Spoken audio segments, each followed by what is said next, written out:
ಮಹಾಶಿವಯೋಗಿಗಳು ಶ್ರೇಷ್ಠ ಜ್ಞಾನಿಗಳಾದಂತಹ ಪರಮ ಪೂಜ್ಯ ಶ್ರೀಮನ್ನಿರಂಜನ ಪ್ರಣವ ಸ್ವರೂಪಿ ಚನ್ನಬಸವ ಮಹಾಶಿವಯೋಗಿಗಳವರ ಪಾದಗಳಿಗೂ ಕೂಡ ಕಣೆಮಣೆದು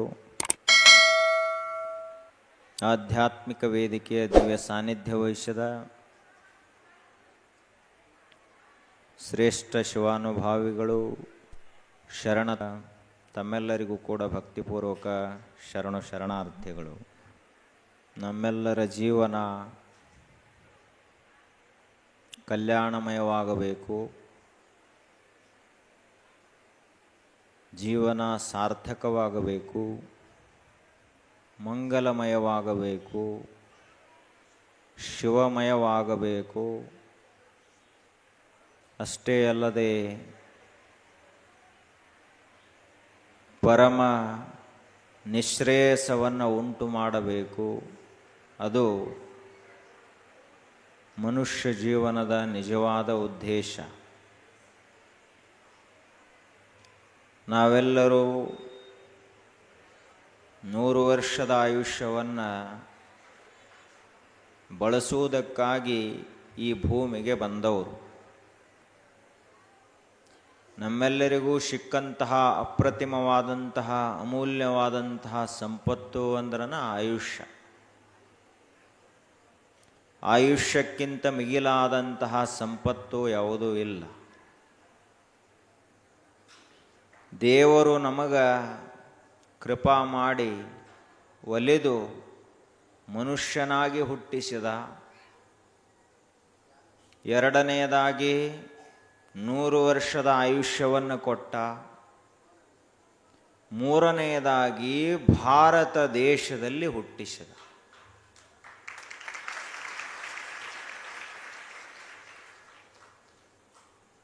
ಯಾಕೆ ಭಾರತ ದೇಶದಲ್ಲಿ ಹುಟ್ಟಿಸಿದ ಅಂದ್ರೆ, ನೀನು ನಿನ್ನಲ್ಲಿರುವ ಅವಗುಣಗಳಲ್ಲೆಲ್ಲ ಕಳೆದುಕೊಂಡು ನಿನ್ನಲ್ಲಿರುವಂತಹ ಕ್ಷುದ್ರವಾದಂತಹ ಪ್ರವೃತ್ತಿಗಳನ್ನೆಲ್ಲ ಬಿಟ್ಟು ಶಿವ ಸಾಯುಜ್ಯವನ್ನು, ಶಿವ ಸಾಕ್ಷಾತ್ಕಾರವನ್ನು ಪಡೆದು ಒಬ್ಬ ಸಂತನಾಗು, ಒಬ್ಬ ಮಹಂತನಾಗು ಅಂತ ದೇವರು ಈ ಭಾರತ ದೇಶದಲ್ಲಿ ಹುಟ್ಟಿಸಿದ. ಆ ನಿಟ್ಟಿನಲ್ಲಿ ನಾವು ಏನು ಮಾಡ್ತಾ ಇದ್ದೀವಿ ಅನ್ನೋದು ಬಹಳ ಮುಖ್ಯ. ನಮ್ಮ ಜೀವನ ಶಿವಮಯವಾಗಬೇಕು. ಜೀವನ ಏನಾಗಬೇಕು ಅಂದ್ರೆ ಪಾವನವಾಗಬೇಕು. ಜೀವನ ಧನ್ಯವಾಗಬೇಕು, ಸಾರ್ಥಕವಾಗಬೇಕು. ಯಾವಾಗ ಸಾರ್ಥಕವಾಗುತ್ತದ? ಯಾವಾಗ ಜೀವನ ಪೂರ್ಣ ಅಂಥೇಳಿ ಅನಿಸ್ತದ ಅಂದ್ರೆ, ಯಾವಾಗ ನಾವು ಸರಿಯಾದ ದಾರಿಯನ್ನು ಹಿಡಿತೀವಿ ಆವಾಗ ಜೀವನ ಸಾರ್ಥಕವಾಗುತ್ತದೆ. ನಮ್ಮ ದಾರಿ ಈಗ ಸದ್ಯ ಯಾವುದದ ಅಂದ್ರೆ, ಅದು ಪ್ರಪಂಚದ ಕಡೆಗೆ ಹೋಗುವಂತಹ ದಾರಿ. ಅದು ದುಃಖದ ದಾರಿ, ಅಶಾಂತಿಯ ದಾರಿ ಅದ. ಆ ದಾರಿಯಲ್ಲಿ ನಡೆದಂಥವರೆಲ್ಲರೂ ದುಃಖಿಸಲೇಬೇಕು. ಆ ದಾರಿಯಲ್ಲಿ ಹೆಜ್ಜೆ ಹಾಕುವಂಥವರೆಲ್ಲರೂ ಕೂಡ ಚಿಂತಾಕ್ರಾಂತರಾಗಲೇಬೇಕು. ಆ ದಾರಿಯಲ್ಲಿ ನಡೆದಂಥವರೆಲ್ಲರೂ ಕೂಡ ಮರಳಿ ಹುಟ್ಟಲೇಬೇಕು, ಹುಟ್ಟಿ ಪ್ರಪಂಚಿಕರಾಗಲೇಬೇಕು. ಅಂತಹ ದಾರಿ.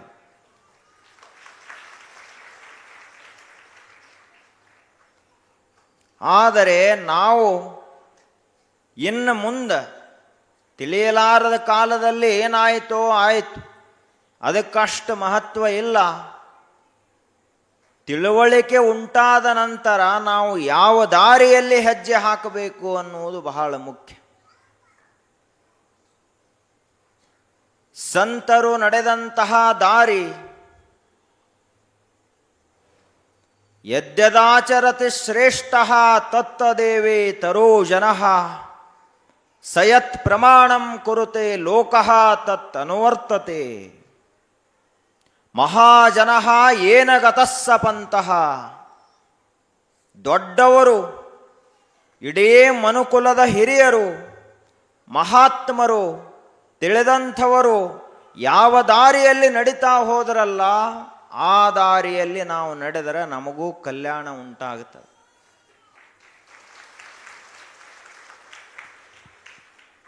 ಬಹಳ ಜನ ಏನಂತ ತಿಳ್ಕೊಂಡಾರಂದ್ರ ಲಗ್ನ ಆಯಿತು ಅಂದ್ರೆ ಕಲ್ಯಾಣ ಆಯಿತು ಅಂತ ತಿಳ್ಕೊಂಡಾರ.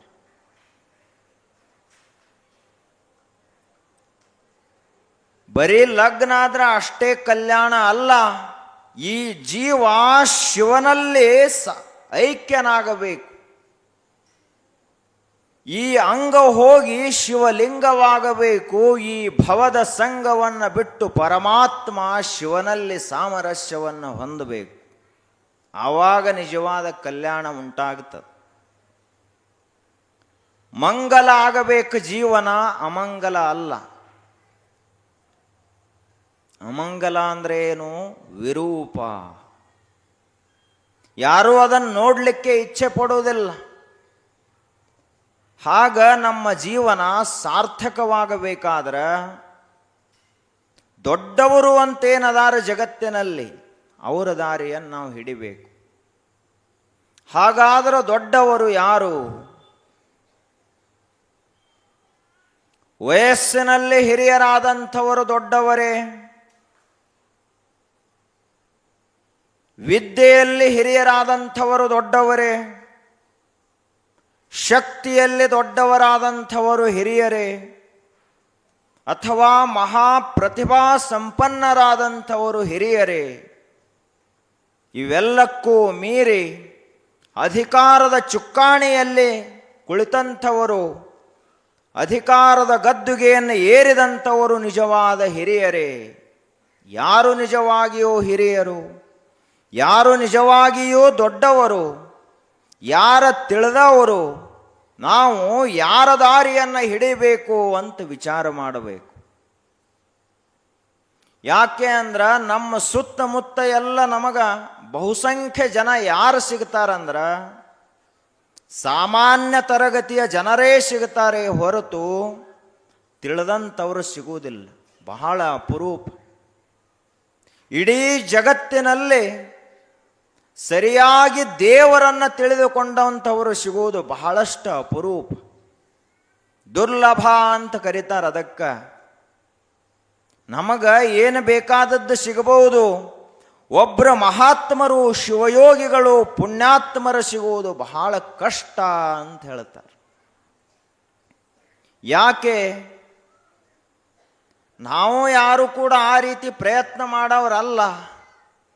ನಮ್ಮೆಲ್ಲರ ಪ್ರಯತ್ನ ಬಲಿದ ಲೌಕಿಕರಾಗುವತ್ತ ಅದನ್ನೇ ಹೊರತು ಈ ಲೌಕಿಕವನ್ನು ಬಿಟ್ಟು ಅಲೌಕಿಕನಾದ ಪರಮಾತ್ಮನ ಕಡೆಗೆ ಹೋಗಬೇಕನ್ನೋ ಪ್ರಯತ್ನ ಇಲ್ಲ. ನಮ್ಮ ಪ್ರಯತ್ನ ಏನದ ಅಂದ್ರೆ ಒಂದು ಮನೆ ಇದ್ದದ್ದು 2 ಮನೆ ಮಾಡೋದು, ಒಂದು ಪ್ಲಾಟ್ ಇದ್ದದ್ದು 2 ಪ್ಲಾಟ್ ಮಾಡೋದು. 1 ಎಕರೆ ಹೊಲ ಇತ್ತು ಅಂದ್ರೆ ದೇಹ ಬಿಡುವುದ್ರೊಳಗಾಗಿ 10 ಎಕರೆ ಹೊಲ ಮಾಡಿ ದೇಹ ಬಿಡ್ತಾನ. ಸಾರ್ಥಕ ಆಯ್ತು ನೋಡಪ್ಪ, ನಾ ಈ ಭೂಮಿಗೆ ಬಂದದ್ದು ಅಂತ ಹೇಳ್ತಾನ. ನಮ್ಮ ಜೀವನದ ತಿಳುವಳಿಕೆನ ಇಷ್ಟ ಅದ. ಅದಕ್ಕಾಗಿ ನಮಗ ಸಾಮಾನ್ಯ ತರಗತಿಯ ಜನರು ಅಂತ ಕರೀತಾರೆ. ಬಹಳ ಸಂಕುಚಿತ ಮನಸ್ಸದ, ಬಹಳ ತಿಳುವಳಿಕೆ ಕಡಿಮೆ ಅದ. ಹಾಗಾದ್ರೆ ತಿಳುವಳಿಕೆ ಹೆಚ್ಚು ಮಾಡಿಕೊಳ್ಳಬೇಕಾದ್ರೆ ನಾವು ಏನು ಮಾಡಬೇಕು?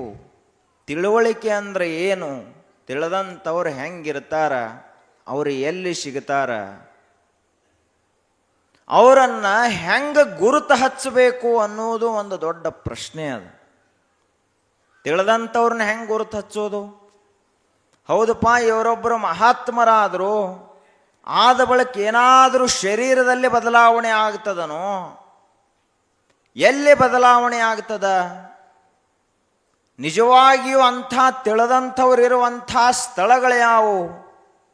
ಇದನ್ನೆಲ್ಲ ವಿಚಾರ ಮಾಡಲಿಕ್ಕಾಗಿ ನಮಗೆ ಗೊತ್ತಾಗುವುದು ಯಾರು ಮಹಾತ್ಮರು, ಯಾರು ತಿಳಿದವರು ಅಂದ್ರೆ ಯಾರಲ್ಲಿ ಹುಲ್ಲು ಕಡ್ಡಿಯನ್ನು ತೆಗೆದುಕೊಳ್ಳಬೇಕು, ನನ್ನದಾಗಿಸಿಕೊಳ್ಳಬೇಕು ಅನ್ನುವಂತಹ ಆಸೆ ಇಲ್ಲವೋ ಅಂಥವನೇ ಈ ಜಗತ್ತಿನಲ್ಲಿ ತಿಳಿದವ. ಯಾವ ಮನುಷ್ಯನಿಗೆ ಇಡೀ ಜಗತ್ತಿನ ಸಂಪತ್ತು ಬೇಡ ಅಂಥೇಳಿ ಅನಿಸ್ತದನೋ ಅಂಥವನು ನಿಜವಾದ ಶಿವಯೋಗಿ. ನಮಗನಿಸತೇನೆ ಎಂದರೆ ಹಿಂಗೆ ಏನೂ ಬ್ಯಾಡಂತ ಅನಿಸದೇನು?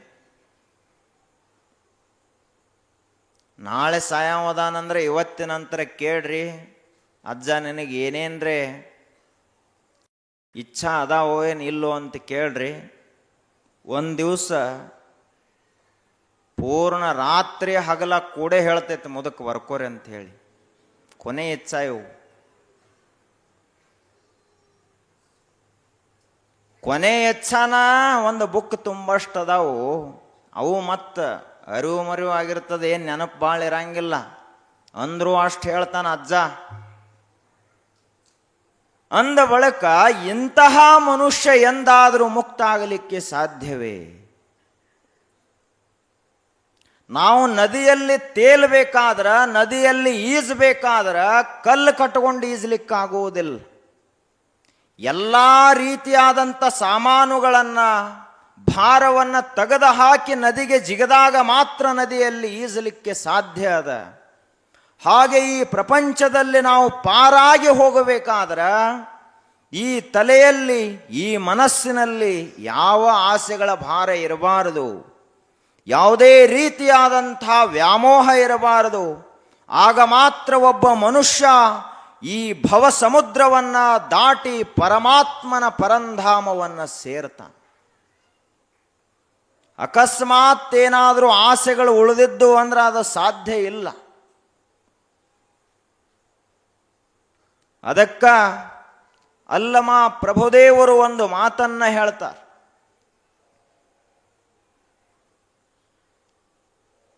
ಏನು ಹೇಳ್ತಾರೋ ಅಂದ್ರ, ನಮ್ಮೆಲ್ಲರ ಜೀವನ ಏನಾಗ್ಯದ ಅದಕ್ಕೆ ಬಹಳ ಚಲೋ ಶಬ್ದಗಳನ್ನು ಕೊಡ್ತಾರವರು. ಸತ್ತು ಹುಟ್ಟಿ ಕೆಟ್ಟವರೆಲ್ಲರೂ ದೇವಲೋಕಕ್ಕೆ ಹೋದರೆಂಬ ಬಾಲಭಾಷೆಯ ಕೇಳಲಾಗದು. ಸಾಯದ ಮುನ್ನ ದೇವನರಿದಡೆ ದೇವನೊಲಿವನಮ್ಮ ಗುಹೇಶ್ವರನು. ನಾವೆಲ್ಲರೂ ಹೆಂಗ ಅಂದ್ರ, ಹುಟ್ಟಿದೀವಿ, 100 ವರ್ಷ ಬದುಕ್ತೀವಿ. ಆ ಬದುಕು ಹೆಂಗಿರ್ತದಂದ್ರ ಕೆಟ್ಟು ಹೋದ ಜೀವನ ಆಗಿರ್ತದೆ. ಯಾಕೆ ಅಂದ್ರೆ ನಾವು ನಮ್ಮ ಆಯುಷ್ಯದ ಅವಧಿಯಲ್ಲಿ ಸುಳ್ಳು ಹೇಳುವುದನ್ನು ಬಿಟ್ಟಿಲ್ಲ. ಆದ್ದರಿಂದ ನಮ್ಮ ಜೀವನ ಕೆಟ್ಟು ಹೋಗ್ತದೆ. ನಮ್ಮ ಆಯುಷ್ಯದಲ್ಲಿ ನಾವು ಕೆಟ್ಟ ಕೆಲಸಗಳನ್ನು ಮಾಡುವುದನ್ನು ಬಿಡುವುದಿಲ್ಲ. ಅದಕ್ಕಾಗಿ ನಮ್ಮ ಜೀವನ ಹಾಳಾಗುತ್ತದೆ. ನಮ್ಮ ಆಯುರ್ಮಾನದಲ್ಲಿ ನಾವು ರಾಗದ್ವೇಷಾದಿಗಳು, ಕಾಮಕ್ರೋಧಾದಿಗಳನ್ನು ಬಿಡುವುದಿಲ್ಲ. ಅದಕ್ಕಾಗಿ ನಮ್ಮ ಜೀವನ ಧನ್ಯ ಆಗುವುದಿಲ್ಲ, ಅಮಂಗಲವಾಗಿ ಹೋಗುತ್ತದೆ. ಸತ್ತು ಹುಟ್ಟಿ ಕೆಟ್ಟವರೆಲ್ಲರೂ ದೇವಲೋಕಕ್ಕೆ ಹೋದರು ಅಂತ ಏನು ಹೇಳ್ತಾರಲ್ಲ, ಯಾರಾದರೂ ದೇಹ ಬಿಟ್ಟರು ಅಂದ್ರೆ ಏನು ಬರೀತಾರ? ಲಿಂಗೈಕ್ಯರಾದರು ಅಂತ ಬರೀತಾರೆ. ಅವನ ಜೀವನದಾಗ ಲಿಂಗ ನೋಡಿಲ್ಲ ಅಂಥ ಮನುಷ್ಯ ಅವಂಗ ಲಿಂಗೈಕ್ಯ ಅಕ್ಕನ? ಜೀವನದಲ್ಲೇ ದೇವರ ಗುಡಿಗೆ ಹೋಗಲಾರದಂಥ ಮನುಷ್ಯ ಕೈಲಾಸವಾಸಿ ಆದಂಥವ. ಅವ ಶಿವನ ಹೆಸರ ಗೊತ್ತಿಲ್ಲ ಅವನಿಗೆ. ಸತ್ತು ಹುಟ್ಟಿ ಕೆಟ್ಟವರೆಲ್ಲರೂ ದೇವಲೋಕಕ್ಕೆ ಹೋದರೆಂಬ ಬಾಲಭಾಷೆಯ ಕೇಳಲಾಗದು. ಇದು ಸಣ್ಣ ಹುಡುಗರು ಮಾತಾಡಿದಂಥ ಮಾತಿನಂಗದ. ವೈಕುಂಠವಾಸಿಗಳಾದರು, ಕೈಲಾಸವಾಸಿಗಳಾದರು, ಲಿಂಗೈಕ್ಯರಾದರು, ಮುಕ್ತರಾದರು ಅಂತ ಇಂತಹ ಸಾಮಾನ್ಯರಿಗೆ ಹೇಳುವಂತಹ ಮಾತಲ್ಲ ಅದು. ಹಾಗಾದ್ರೆ ಲಿಂಗೈಕ್ಯರಾಗಬೇಕಾದ್ರೆ ನಾವು ಹೆಂಗಿರಬೇಕು, ಏನು ಮಾಡಬೇಕು ಅನ್ನುವುದನ್ನು ಹೇಳ್ತಾರೆ. ಸಾಯದ ಮುನ್ನ ಸ್ವಯವನರಿದಡೆ ದೇವನೊಲಿವ ನಮ್ಮ ಗುಹೇಶ್ವರನು. ಸಾಯುಕ್ಕಿಂತ ಮೊದಲ ನಾವು ಒಂದು ಕೆಲಸ ಮಾಡಬೇಕಾಗ್ತದೆ. ಇಡೀ ಆಯುಷ್ಯ ಮುಗಿಯುವುದರೊಳಗಾಗಿ ಏನು ಮಾಡಬೇಕು ನಾವು? ಸ್ವಯವನರಿದಡೆ ನಾ ಯಾರದೇನಪ್ಪ ಅಂತ ತಿಳ್ಕೋಬೇಕು. ನಾವ್ಯಾರದೀವಿ? ಸರಿಯಾಗಿ ಕುಂತ್ಕೊಂಡು ವಿಚಾರ ಮಾಡಿದರೆ ಗೊತ್ತಾಗ್ತದ, ನಿಜವಾಗಿಯೂ ನಾವು ಈ ಶರೀರ ಅಲ್ಲ ಅಂತ ಗೊತ್ತಾಗ್ತದೆ. ನಿಜವಾಗಿಯೂ ನಾವು ಮನಸ್ಸು ಅಲ್ಲ. ಈ ಹೊರಗೆ ಜಗತ್ತಿನಲ್ಲಿ ಏನೇನದನೋ ಇದು ಯಾವುದೂ ನಮ್ಮದಲ್ಲ. ಈಗೇನು ನಾವು ತಿಳ್ಕೊಂಡದೀವಲ್ಲ, ಇವರು ಯಾರೂ ನಮ್ಮವರಲ್ಲ. ಮತ್ತು ಹಂಗಾದ್ರೆ ಹೆಂಗ್ರಿ? ಬೀಗರು ಬಿಜ್ಜರು ಬಂದ್ರಂದ್ರೆ ಏನು ಮಾಡಬೇಕು? ನಮ್ಮವರಲ್ಲ ಅಂದ್ರಂದ್ರೆ ನಿಮ್ಮವರ ಅವರು. ನೀವು ದೇಹ ಬಿಡು ತಕ್ಕ ನಿಮ್ಮವರ, ಖರೆ ನಿಮ್ಮವರಲ್ಲ ಅವರು. ನೀವು ದೇಹ ಬಿಡುವಾಗ ಅವರು ನಿಮ್ಮ ಜೊತೆಗೆ ದೇಹ ಬಿಡ್ತಾರೇನು? ಇಲ್ಲ. ನಿಮಗೇನಾದರೂ ತ್ರಾಸಾಯ್ತಂದ್ರೆ ಅವ್ರಿಗೇನಾದರೂ ಆಗ್ತದೇನು? ಏನೂ ಇಲ್ಲ. ಅವರ ಬ್ಯಾರೆ, ನೀವ ಬ್ಯಾರೆ. ಈ ಜಗತ್ತಂದ್ರೆ ಹೆಂಗದ ಅಂದ್ರೆ ಒಂದು ರೀತಿಯಾಗಿ ಒಂದು ದೊಡ್ಡ ಸಂತೆ ಅದ ಇದು. ಈ ಸಂತೆಯಲ್ಲಿ ಒಬ್ಬರು ಚವಳಿಕಾಯಿ ಮಾರ್ಲಾಕ ಬರ್ತಾರ, ಒಬ್ಬರು ಬೆಂಡಿಕಾಯಿ ಮಾರ್ಲಾಕ ಬರ್ತಾರ, ಒಬ್ಬರು ಬದ್ನಿಕಾಯಿ ತಗೊಂಡು ಬರ್ತಾರ, ಒಬ್ಬರು ಬಜಿ ಅಂಗಡಿ ಹಾಕಿರ್ತಾರ. ಅವರವರ ಸಂತಿ ಚಲೋ ಮಾತು ಹೇಳಿ ಮಾರಿ ಹೋಗ್ತಾರೆ ಹೊರತು ಯಾರೂ ನಮ್ಮವ್ರಾಗ್ಲಕ್ಕೆ ಬಂದಿಲ್ಲ ಇಲ್ಲಿ.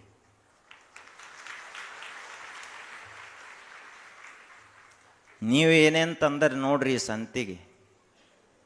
ಚವಳಿಕಾಯಿ ತಂದರು, ಇನ್ನು ಕೆಲವೊಂದಿಷ್ಟು ಮಂದಿ ಬರೀ ಹುಳುಕ ಬದ್ನಿಕಾಯಿ ತಂದಿರ್ತದೆ ಜಗತ್ತಿಗೆ.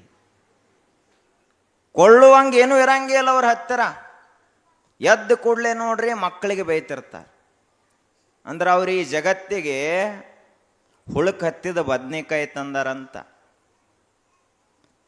ಎಲ್ಲರೂ ಕೂಡ ಅವರವರ ಸಂತೆಯನ್ನ ಮಾಡಲಿಕ್ಕೆ ಬಂದವರೇ ಹೊರತು ಯಾರೂ ನಮ್ಮವರಲ್ಲ ಅನ್ನುವುದೇ ಸತ್ಯ ಈ ಜಗತ್ತಿನಲ್ಲಿ. ಅದಕ್ಕ ಯಾರಾದರೂ ನಿಮಗ ಹತ್ತಿ ಹೊಂದಿದಂಥವರು ದೇಹ ಬಿಟ್ಟರು ಅಂದ್ರೆ ಭಾಳ ಅಳಬೇಡ್ರಿ, ತ್ರಾಸಾಗ್ತದೆ. ಸುಮ್ಕ ಯಾಕೆ ತ್ರಾಸ ಮಾಡ್ಕೊಳ್ಳೋದು? ಖರೆನ ಅವ್ರು ನಮ್ಮವ್ರು ಅಲ್ಲ ಅಂದ ಬಳಕ ಅವ್ರ ಸಲುವಾಗಿ ಯಾಕೆ ಕಳೋದು? ನೆರೆಮನೆಯ ದುಃಖಕ್ಕೆ ಅಳುವವರ ಮೆಚ್ಚ ನಮ್ಮ ಕೂಡಲ ಸಂಗಮ ದೇವ. ಪರಚಿಂತೆ ಯಮಗೆ ಕಯ್ಯ, ಎಮ್ಮ ಚಿಂತೆ ಯಮಗೆ ಸಾಲದೆ. ಕೂಡಲ ಸಂಗಮ ದೇವ ಒಲಿವನೋ ಒಲಿಯನೋ ಎಂಬ ಚಿಂತೆ ಹಾಸಲು ಉಂಟು, ಹೊದೆಯಲು ಉಂಟು. ನಾವೀ ಜಗತ್ತಿಗೆ ಬಂದದ್ದನ್ನು ಮಂದಿ ಚಿಂತೆ ಮಾಡೋ ಸಲುವಾಗಿ. ಬಸವಣ್ಣವ್ರಿಗೆ ವಿರುದ್ಧದ ನಮ್ಮ ಜೀವನ. ಆದ್ದರಿಂದ ಅವರು ಹೇಳ್ತಾರ, ಮಂದಿ ಸಲುವಾಗಿ ಎಂದು ಅಳ್ಳಾಕ್ ಹೋಗಬೇಡಪ್ಪ, ನೀ ಈ ಜಗತ್ತಿಗೆ ಯಾಕೆ ಬಂದಿದೆಯಲ್ಲ ಆ ಕೆಲಸ ಮಾಡಿ ಮುಗಿಸು. ಆ ಕೆಲಸ ಯಾವುದು ಅಂದ್ರೆ ನಾನು ಯಾರೋ ಅದನ್ನು ತಿಳಿದುಕೊಳ್ಳಬೇಕು.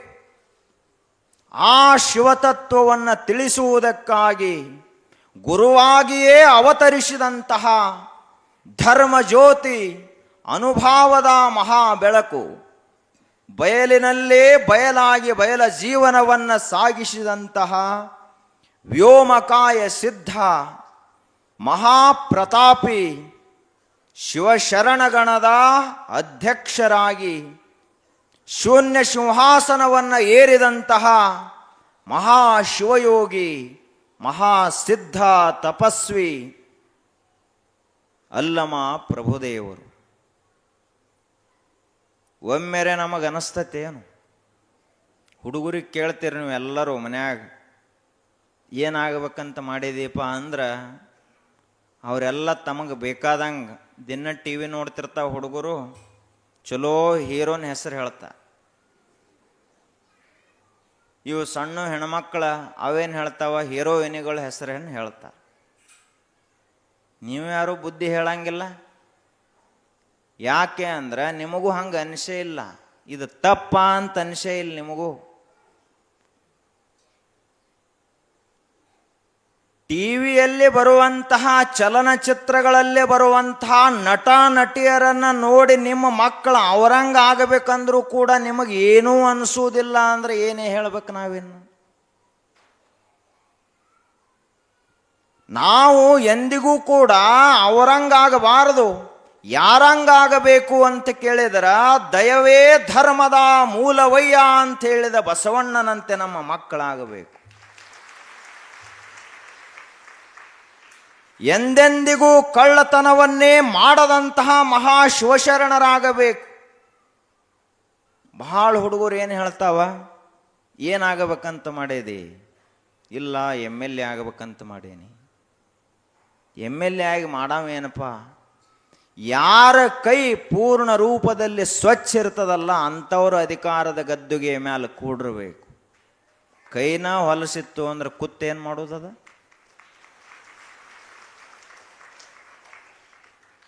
ಬರೀ ಒಂದು ಮನಿ ಕಾರವಾರ ಸಹಿತ ಯಾರ ಕೈ ಸ್ವಚ್ಛದಲ್ಲ ಅವ್ರ ಕೈಯಾಗ ಕೊಡಬೇಕು. 10 ರೂಪಾಯಿ ಕೊಟ್ರಿ 9 ರೂಪಾಯಿ ಸಂತೆ ಮಾಡಿ 1 ರೂಪಾಯಿ ಕಿಸೆಗೆ ಇಟ್ಕೊಂಡ ಅಂದ್ರೆ ಅವನ ಕೈಯಾಗ ಮನೆ ಕಾರವಾರ ಕೊಡಬಾರದು. ಇನ್ನು ಇಡೀ ದೇಶದ ಕಾರವಾರ ಯಾರ ಕೈಯಾಗ ಕೊಡಬೇಕು ವಿಚಾರ ಮಾಡ್ರಿ. ಹಂಗ ನಮ್ಮ ಮಕ್ಕಳು ಯಾರಂತಾಗಬೇಕು ಅಂತ ಕೇಳಿದರೆ ಇಡೀ ಜಗತ್ತಿಗೆ ಗುರುವಾಗಿ ಹೋದಂಥ ಅಲ್ಲಮ ಪ್ರಭುದೇವರಂತಾಗಬೇಕು ಮಕ್ಕಳು. ಅಂತಹ ಅಲ್ಲಮ ಪ್ರಭುದೇವರು ತಮ್ಮ ಆ ಶಿವಮೊಗ್ಗ ಜಿಲ್ಲೆಯ ಬಳ್ಳಿಗಾವೆಯನ್ನು ಬಿಟ್ಟು ಮಧುಕೇಶ್ವರ ದೇವಾಲಯದ ಮುಂದೆ ಬಂದ ಮದ್ದಳೆಯನ್ನು ಬಾರಿಸಿದರು. ಆ ನಾದಕ್ಕೆ ಮರುಳಾಗಿ ಮಾಯಾದೇವಿ ಕುಣಿಯಲಿಕ್ಕೆ ಪ್ರಾರಂಭ ಮಾಡಿದ್ಲು. ಆ ಮಾಯೆಯ ಸಂಮೋಹನ ಶಕ್ತಿಯನ್ನು ಸಂಪೂರ್ಣವಾಗಿ ನಷ್ಟಗೊಳಿಸಿದ ಅಲ್ಲಮ ಪ್ರಭುದೇವ. ಎಲ್ಲರೂ ಮಾಯೆ ಕುಣಿಸಿದಂಗೆ ಕುಣಿತಿದ್ರು. ಆದರೆ ಜಗತ್ತಿನಲ್ಲಿ ಒಂದು ವಿನೂತನವಾದ ಪ್ರಯೋಗ ಆಯಿತು. ಮಾಯೆಯನ್ನೇ ಕುಣಿಸಿದ ತಾನು ಮಾಯಾ ಕೋಲಾಹಲಿಯಾದಲ್ಲ, ಅವನೇ ಅಲ್ಲಮ ಪ್ರಭುದೇವ. ಮಾಯೆಗೆ ಸೋಲಿಲ್ಲ. ಆ ಬಳಿಕ ಅಲ್ಲಿಂದ ಹಾಗೇ ಮುಂದೆ ಸಂಚಾರ ಮಾಡ್ತಾ ಮಾಡ್ತಾ ಹೋದಾಗ ದಾರಿಯಲ್ಲಿ ಒಬ್ಬ ರೈತ ಭೇಟಿಯಾದ. ಒಂದು ದೊಡ್ಡ ತೋಟ. ಎಂಥ ತೋಟ ಇತ್ತು ಅಂದ್ರೆ ಅಲ್ಲಿ ಬಾಳೆಯ ಗಿಡಗಳೇ ಸ್ವಾಗತದ ಕಂಬಗಳಾಗಿದ್ದು. ಅಂತಹ ಬಾಳೆಯ ಬನವನ್ನು ಬೆಳೆಸಿದ್ದ, ತೆಂಗಿನ ಮರಗಳನ್ನು ಬೆಳೆಸಿದ್ದ, ಮಾವಿನ ತಳಿರು ತೋರಣಯುಕ್ತವಾದಂಥ ತೋಟ ಇತ್ತು. ಎಲ್ಲ ರೀತಿಯಾದಂಥ ಬಳ್ಳಿಗಳಿದ್ದು, ಅನೇಕ ರೀತಿಯ ಪುಷ್ಪಲತೆಗಳು, ಹೂವಿನ ಗಿಡಗಂಟಿಗಳು. ಅವನು ಹೊಲದಾಗ ಹೊಕ್ಕರ ಸಾಕು, ಹೊರಗೆ ಬರಬೇಕು ಅನ್ನಿಸ್ತಾ ಇರಲಿಲ್ಲ. ಅಷ್ಟು ಹೊಲದಲ್ಲಿ ಕೆಲಸ ಮಾಡಿದ್ದ ರೈತ. ರೈತರಂದ್ರೆ ಹಂಗೆ ಇರಬೇಕು. ಈಗ ಎಲ್ಲರೂ ರೈತರದಾರ. ಸಂತೆ ಬತ್ತು ಅಂದ್ರೆ ಕೈಯಾಗ ಕೈಚೀಲ ಹಿಡ್ಕೊಂಡು ಸಂತೆಗೆ ಹೋಗ್ತಾರೆ. ಎದಕ್ರಿ? ಕೊತ್ತಂಬರಿ ಸೂಡು ತರ್ಲಾಕ. ಅದು ಕೊತ್ತಂಬರಿ ಸೂಡು ತರ್ಲಾಕ ಸಹಿತ ಸಂತೆಗೆ ಹೋಗ್ಬೇಕಂದ್ರೆ ನಿಮಗೆ ಯಾಕೆ ರೈತರ ಅನ್ನಬೇಕು? ಹಿತ್ತಲ್ದಾಗ ಹೋಗಿದ್ರೆ ಬರ್ತದ.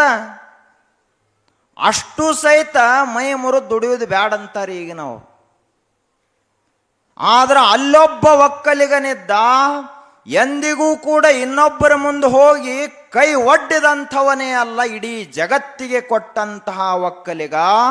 ಅವನೇ ಶ್ರೇಷ್ಠ ಶಿವಶರಣ ಗೊಗ್ಗಯ್ಯ ಅಂಥೇಳಿ ಕೊಟ್ಟವ ಜಗತ್ತಿಗೆ.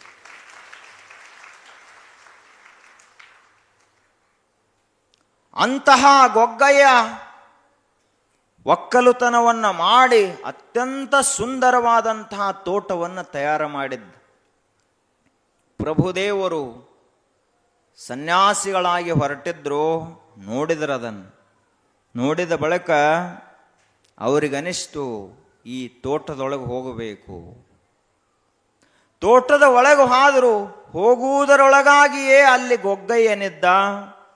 ಒಬ್ಬರ ಮಹಾತ್ಮರು ಯೋಗಿ ಮನೆಗೆ ಬಂದ, ಶ್ರೀ ಗುರು ದೇವ ಮನೆಗೆ ಬಂದ.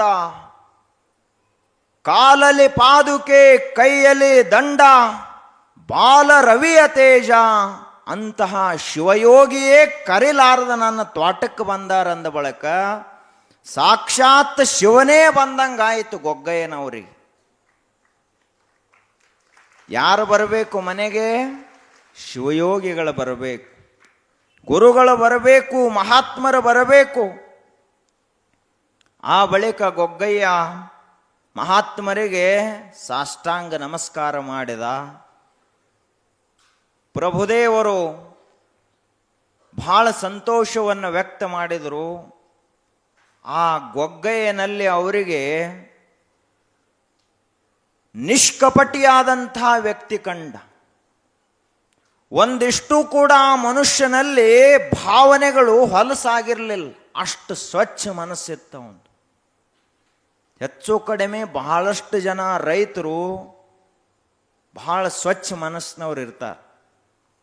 ಯಾಕಂದ್ರೆ ಅವರ ವ್ಯವಹಾರ ಮನುಷ್ಯರ ಜೊತೆಗೆ ಇರುವುದಿಲ್ಲ, ದೇವ ನಿರ್ಮಿತ ಜಗತ್ತಿನ ಜೊತೆಗೆ ಇರುತ್ತದೆ.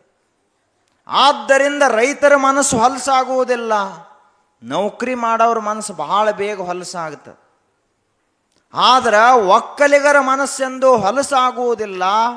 ಯಾಕೆ ಅಂತ ಕೇಳಿದ್ರೆ ಅವರು ನಿಸರ್ಗದ ಜೊತೆಗೆ ವ್ಯವಹಾರ ಮಾಡ್ತಾರೆ. ಹಂಗ ಗೊಗ್ಗಯ್ಯ ಅಷ್ಟು ಸ್ವಚ್ಛ ಮನಸ್ಸಿನವಿದ್ದ. ಅವ ಏನು ತಿಳ್ಕೊಂಡಿದ್ದ ಅಂದ್ರೆ, ಈಗೇನು ನಾ ಒಕ್ಕಲ್ತನ ಮಾಡ್ತಾ ಇದ್ದೀನಲ್ಲ, ಇದಕ್ಕಿಂತ ದೊಡ್ಡದಿನ್ನು ಯಾವುದೂ ಇಲ್ಲ. ನನ್ನ ಜೀವನ ಸಾರ್ಥಕವಾಗ್ಯದ. ನಾನು ಈ ಮನುಷ್ಯನಾಗಿ ಹುಟ್ಟಿ ಏನು ಮಾಡಬೇಕು ಅದನ್ನೆಲ್ಲ ಮಾಡಿದಂಗಾಯಿತು ಅಂತ ಅವ ತಿಳ್ಕೊಂಡಿದ್ದ. ಅವಾಗ ಅಲ್ಲಮ ಪ್ರಭುದೇವರು ಅವನಿಗೆ ಹೇಳಿದರು, ನೋಡಪ್ಪ, ಈಗ ಹೊರಗೆಲ್ಲ ನೀನು ಭೂಮಿಯನ್ನು ಸ್ವಚ್ಛ ಮಾಡಿದೆ, ಚಲೋ ಭೂಮಿಯನ್ನು ಹದ ಮಾಡಿದೆ. ಆ ಬಳಿಕ ಚಲೋ ಚಲೋ ಸಸಿಗಳನ್ನು ತಂದು ನೆಟ್ಟಿ ಬೀಜಗಳನ್ನು ಹಾಕಿದೆ. ಚಲೋ ಒಕ್ಕಲುತನವನ್ನು ಮಾಡಿ ಒಂದು ಚಲೋ ಸುಂದರವಾದಂಥ ತೋಟವನ್ನು ತಯಾರು ಮಾಡಿದೆ. ಇಷ್ಟಕ್ಕನ ನಿನ್ನ ಕೆಲಸ ಮುಗಿಲಿಲ್ಲ ಅಂತ ಹೇಳಿದರು ಅವರು. ಇದು ಹೊರಗಿನ ತೋಟ ಆಯಿತು. ಈ ಹೊರಗಿನ ತೋಟ ಇದು ನಿನ್ನ ಕೈಯಾಗ ಉಳಿಯುವ ತೋಟ ಅಲ್ಲ. ಇದು ನಿನಗೆ ಯಾವಾಗಲೂ ಉಪಯೋಗಕ್ಕೆ ಬರುವಂತಹ ತೋಟ ಅಲ್ಲ. ನೀನು ನಿಜವಾಗಿಯೂ ಇನ್ನೊಂದು ಒಕ್ಕಲುತನವನ್ನು ಮಾಡಬೇಕು, ಇನ್ನೊಂದು ಕೆಲಸವನ್ನು ಮಾಡಬೇಕು. ನಿನ್ನ ಮನಸ್ಸನ್ನು ಒಳಹೊಕ್ಕು, ನಿನ್ನ ಮನಸ್ಸಿನೊಳಗಿರುವಂತಹ ಮನೋಭೂಮಿಯನ್ನು ಸ್ವಚ್ಛ ಮಾಡು. ತನುವ ತೋಂಟವ ಮಾಡಿ, ಮನವ ಗುದ್ದಲಿಯ ಮಾಡಿ, ಅಗೆದು ಕಳೆದನೆಯ ಭ್ರಾಂತಿಯ ಬೇರ, ಒಡೆದು ಸಂಸಾರದ ಹೆಂಟೆಯ ಬಗಿದು ಬಿತ್ತಿದನೆಯ ಬ್ರಹ್ಮ ಬೀಜವ. ಅಖಂಡ ಮಂಡಲವೆಂಬ ಬಾವಿ, ಪವನವೇ ರಾಟಾಳ, ಸುಷುಮ್ನ ನಾಳದಿಂದ ಉದಕವ ತಿದ್ದಿ ಬಸವಗಳೈವರು ಹಸಗೆಡಿಸಿಹವೆಂದು ಆವಾಗಳು ಈ ತೋಟದಲ್ಲಿ ಜಾಗರವಿರ್ದು ಸಸಿಯ ಸಲುಹಿದನು ಕಾಣ ಗುಹೇಶ್ವರ ಅಂತ ಅಂತರಂಗದ ಒಕ್ಕಲತನದ ಕುರಿತು ಹೇಳಿದರು. ನಾವೆಲ್ಲ ಮಾಡಿದೇವೇನು? ಎಲ್ಲ ದ್ರಾಕ್ಷಿ ತೋಟ ಮಾಡವ್ರ ಅದಿರಿಲ್ಲಿ. ಹೊರಗೆಲ್ಲ ದ್ರಾಕ್ಷಿ ಬೆಳೆದಿದ್ದೀವಿ, ಆದ್ರೆ ನಮ್ಮ ಒಳಗೊಂದೈತ್ಲಿ ಆ ಮನಸ್ಸ. ಅಲ್ಲಿ ಏನೇನು ಬೆಳೆದಿದ್ದೀವಿ ನೋಡಿದ್ದೀವಿ, ಒಮ್ಮೆರೆ ಒಳಗೆ ಹೊಕ್ಕು. ಅಲ್ಲಿ ಏನದ? ಅಲ್ಲೇನದಾವು? ಬರೀ ರಾಗದ್ವೇಷಾದಿಗಳು ತುಂಬ್ಯಾವ, ಸುಳ್ಳು ತುಂಬ್ಯದ, ಕೆಟ್ಟ ಕೆಲಸವನ್ನು ಮಾಡುವಂಥ ಪ್ರವೃತ್ತಿ ತುಂಬ್ಯದ. ಇದೆಲ್ಲ ಹೋಗಬೇಕಾದ್ರೆ ನಾವು ಅಂತರಂಗದ ಒಕ್ಕಲುತನವನ್ನು ಮಾಡಬೇಕಾಗುತ್ತದೆ. ಆ ಅಂತರಂಗದ ಒಕ್ಕಲುತನ ಯಾವಾಗ ಮನುಷ್ಯ ದೇವರನ್ನು ಸ್ಮರಿಸ್ತಾನೆ, ಗುರುಗಳನ್ನು ಪೂಜಿಸ್ತಾನೆ, ಶರಣರ ತತ್ವಗಳನ್ನು, ದಾಸರ ತತ್ವಗಳನ್ನು, ಶಿವಯೋಗಿಗಳು ಹೇಳಿದಂತಹ ಮಾತುಗಳನ್ನು ಮನಸ್ಸಿನಲ್ಲಿಟ್ಟು ಜ್ವಾಪಾನ ಮಾಡ್ತಾನಲ್ಲ, ಆವಾಗ ಅಂತರಂಗದ ಒಕ್ಕಲುತನ ಆಗುತ್ತದೆ. ನಮಗೆ ಎಷ್ಟು ನೆನಪದಾವ ಮಾತುಗಳು ಮಹಾತ್ಮರು ಹೇಳಿದ್ದು. ಅದು ಯಾರೇ ಒಮ್ಮೆ ಬೈದಿದ್ರು ಅಂದ್ರೆ ಇವತ್ತಿಗೂ ಅವು ನೆನಪಿರ್ತಾವ. ಬೈದ ಮಾತುಗಳು ಉಪಯೋಗಕ್ಕೆ ಬರೋ ಮಾತಲ್ಲವು. ಆದ್ರೆ ಅವ ಬೇದಿದ್ದ ಅಂದ್ರೆ ಮುಗಿದು ಹೋತ್ ಸಾಯುವ ತಕ್ಕ ಮರೆಯಂಗಿಲ್ಲ ಅವ. ಬೈದಂತಹ ಮಾತುಗಳನ್ನ ನೆನಪುಳುದು ಮಹಾತ್ಮರು ನಮ್ಮ ಉದ್ಧಾರಕ್ಕಾಗಿ ಹೇಳಿದಂತಹ ಮಾತುಗಳು ನಮ್ಮ ಮನಸ್ಸಿನಾಗ ಉಳಿಲಿಲ್ಲ. ಏನರೇ ಒಂದು ಜಗಳ ಹತ್ತಿತ್ತು ಅಂದ್ರೆ ಈ ಜಗಳದ ಸುದ್ದಿ ರಾತ್ರಿ ಜಗಳ ನಡೆದಿರ್ತದ. ಅದು 12-2 ಗಂಟೆ ಕುಡಿದು ಮನೆಗೆ ಬರ್ತಾರೆ, ಅವಾಗ ಜಗಳ ಚಾಲು ಆಕ್ಕವು. ಆ ಜಗಳ ನಡೆದಿರ್ತದ. ಯಾರ ಮನ್ಯಾಗ ಜಗಳ ನಡೆದಿರ್ತದ ಅಂದ್ರೆ ಇವರಿಗೆ ಬೇಡಾದವ್ರ ಮನೆಯೊಳಗೆ ಜಗಳ ನಡೆದಿರ್ತದ. ರಾತ್ರಿ ಎಲ್ಲ ಜಗಳ ಎಲ್ಲ ಗೋಡೆ ಕಿವಿ ಹೆಚ್ಚಿ ಕೇಳ್ತಾರೆ ಅವರು. ಗುರುಗಳು ಹೇಳೋ ಮಾತು ಕೇಳೋದಿಲ್ಲ, ಜಗಳದ ಮಾತು ಭಾಳ ಚಲೋ ಕೇಳ್ತಾರೆ. ಕೇಳಿ ಮರುದಿವಸ ಮುಂಜಾನೆ ಮನೆ ಕೆಲಸ ಬಿಟ್ಟು ಮೊದಲು ಓಣ್ಯಾಗ ಒಂದು ರೌಂಡ್ ಹಾದು ಬರ್ತಾರೆ. ನಿಮಗೆ ಗೊತ್ತಿಲ್ಲೇನು ಏನು ಗೊತ್ತಿಲ್ಲ ಅಂದ್ರೆ ಇಂಥವ್ರ ಮನ್ಯಾಗ ಹಿಂಗೆ ಜಗಳ ಆಗ್ಯದ. ಅವರು ಎಲ್ಲರೂ ಏನು ಒಂದು ಶಿವತತ್ವವನ್ನು ಹೇಳ್ತಾರ ಅನ್ನುವಂಗೆ ಅಷ್ಟು ಕಿವಿಯಾಗಿ ಕೇಳ್ತಾರ ಆ ಮಾತುಗಳನ್ನು. ಇಡೀ ಊರು ತುಂಬ ಜಗಳ ಪ್ರಸರಿಸಿ ಹೋಯ್ತು. ಊರಿಗೆಲ್ಲ ಗೊತ್ತಾತು ಇಂಥವ್ರ ಮನ್ಯಾಗ ಜಗಳ ಆಗ್ಯದ, ಇಂಥವ್ರ ಮನೆಯಲ್ಲಿ ಜಗಳ ಆಗ್ಯದ. ಅದು ಯಾರ ಮನ್ಯಾಗ? ಊರು ಗೌಡ್ರ ಮನ್ಯಾಗ ಜಗಳ. ಮುಂಜಾನೆ ಏಳುವುದರೊಳಗಾಗಿ ಊರು ತುಂಬ ಯಾವುದು ಪ್ರಸಾರವಾಗಬಾರದಾಗಿತ್ತು ಅದೇ ಪ್ರಸಾರವಾಯಿತು ಈ ಜಗತ್ತಿನಲ್ಲಿ. ಒಬ್ಬ ಶಿವಯೋಗಿಗಳು ಹೇಳಿದಂಥ ಮಾತನ್ನು ಯಾರಾದರೂ ಮುಂಜಾನೆ ಎದ್ದ ತಕ್ಷಣ ಏಳೋಕ್ಕಿಂತ ಮೊದಲು ಹೋಗಿ ಊರು ತುಂಬ ಹೇಳಿದ್ರೇನು? ಹಿಂಗಪ್ಪ ಬಸವಣ್ಣವರು ಒಂದು ವಚನವನ್ನು ಹೇಳ್ಯಾರ, ಮಹಾತ್ಮರಿಂಥ ಮಾತುಗಳನ್ನು ಹೇಳ್ಯಾರ. ಗುರು ಬಸವ ಶಿವಯೋಗಿಗಳು ಇಂತಹ ಅಮೂಲ್ಯವಾದ ಮಾತುಗಳನ್ನು ನಮ್ಮ ಜೀವನ ಧನ್ಯವಾಗಬೇಕು, ಜೀವನ ಬೆಳಗಬೇಕು ಅಂತಹ ಮಾತುಗಳನ್ನು ಹೇಳ್ಯಾರಂತ ಯಾರೇ ಮುಂಜಾನೆ ಎದ್ದು ಮನೆ ಹೇಳ್ತಾರೇನು? ಅವ್ಯಾಕೆ ಬಿಡ್ರಿ, ನಮಗೆ ಬೇಕಂತ ಹೇಳ್ತಾರೆ. ಇವರಿಗೆ ಬೇಕಾದದ್ದು ಜಗಳನ. ಅದಕ್ಕಾಗಿ ಭಾರತ ದೇಶದಲ್ಲಿ ಇವತ್ತಿನ ದಿನಮಾನಕ್ಕೆ ಸರಿಯಾಗಿ ನೋಡಿದ್ರೆ ಕೋರ್ಟ್ನಾಗ ಕೇಸ್ ಎಷ್ಟದಾವಂತ ಲೆಕ್ಕ ಮಾಡಿದ್ರೆ ಇವತ್ತ ಎಲ್ಲ ಕೋರ್ಟ್ಗಳನ್ನು ಮುಚ್ಚಿ ಹೊರಗಿನ ಕೇಸ್ ಬರುವೆಲ್ಲ ಬಂದ್ ಮಾಡಿ ಅವು ಏನು ಕೋರ್ಟ್ನಲ್ಲಿ ಈಗಾಗಲೇ ಅದಾವ ಅವ ಅಷ್ಟ ಬಗೆಹರಿಸ್ಬೇಕಂದ್ರೆ 30-40 ವರ್ಷ ಬೇಕತ್. ಅಟ್ಟು ಜಗಳಾಡಿದೀವಿ ನಾವು ಭಾರತ ದೇಶದಾಗ ಹುಟ್ಟಿ, ಬಸವಣ್ಣನ ನೆಲದಲ್ಲಿ ಹುಟ್ಟಿ, ಶ್ರೇಷ್ಠ ಮಹಾತ್ಮರು ಶಿವಶರಣರ ನೆಲದಲ್ಲಿ ಹುಟ್ಟಿ ಬರೇ ಜಗಳ ಗಂಟ್ರ ತಯಾರಾದ್ರೇನು ಅಂತ ಮಹಾತ್ಮರು ನಮಗನಬಾರದು. ಅದಕ್ಕೆ ಶರಣರ ತತ್ವ ತಿಳಿಯುವುದು ಅಂದರೆ ಏನು? ಇಲ್ಲಿ ತಕ್ಕ ಯಾರ್ಯಾರು ಕೇಸ್ ಹಾಕ್ಯಾರಿ ಆ ಕೇಸ್ ಹೊಳ್ಳಿ ತಕ್ಕೋರಿ. ಇನ್ನು ಮುಂದರೆ ಜಗಳಾಡ್ಲಕ್ಕೆ ಹೋಗಬಾರದು.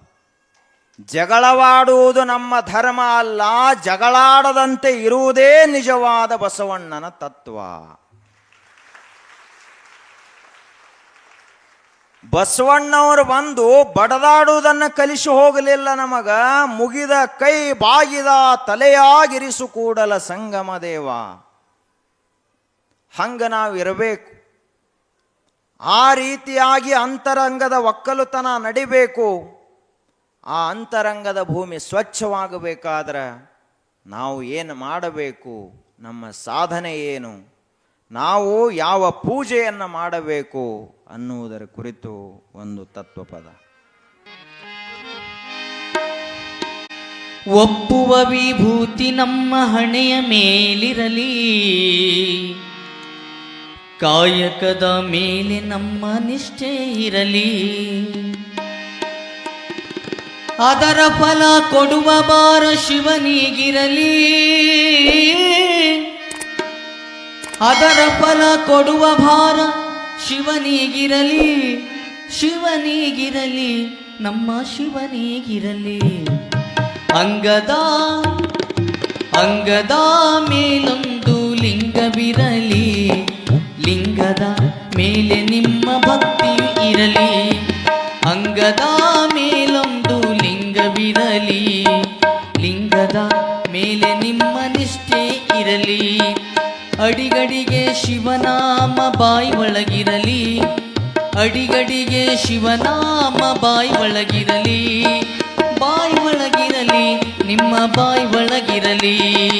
ಅಂಗದ ಅಂಗದ ಮೇಲೊಂದು ಲಿಂಗವಿರಲಿ, ಲಿಂಗದ ಮೇಲೆ ನಿಮ್ಮ ನಿಷ್ಠೆ ಇರಲಿ.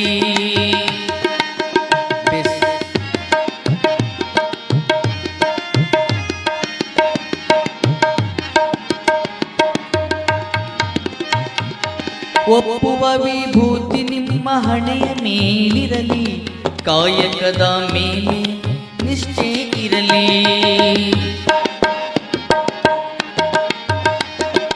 ಒಪ್ಪುವ ವಿಭೂತಿ ನಿಮ್ಮ ಹಣೆಯ ಮೇಲಿರಲಿ, ಕಾಯಕದ ಮೇಲೆ ನಿಮ್ಮ ನಿಷ್ಠೆ ಇರಲಿ.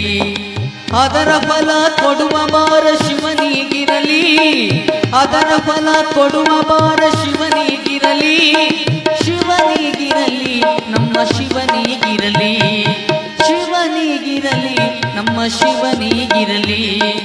ಅಂಗದ ಮೇಲೊಂದು ಲಿಂಗವಿರಲಿ, ಲಿಂಗದ ಮೇಲೆ ನಿಮ್ಮ ನಿಷ್ಠೆ ಇರಲಿ, ಲಿಂಗದ ಮೇಲೆ ನಿಮ್ಮ ಭಕ್ತಿ ಇರಲಿ.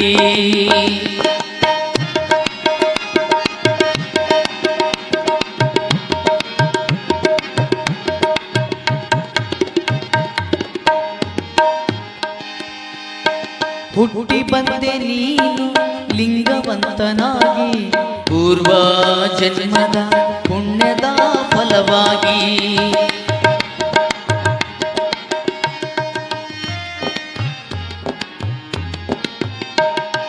ಹುಟ್ಟಿ ಬಂದೆ ನೀನು ಲಿಂಗವಂತನಾಗಿ, ಪೂರ್ವ ಜನ್ಮದ ಪುಣ್ಯದ ಫಲವಾಗಿ.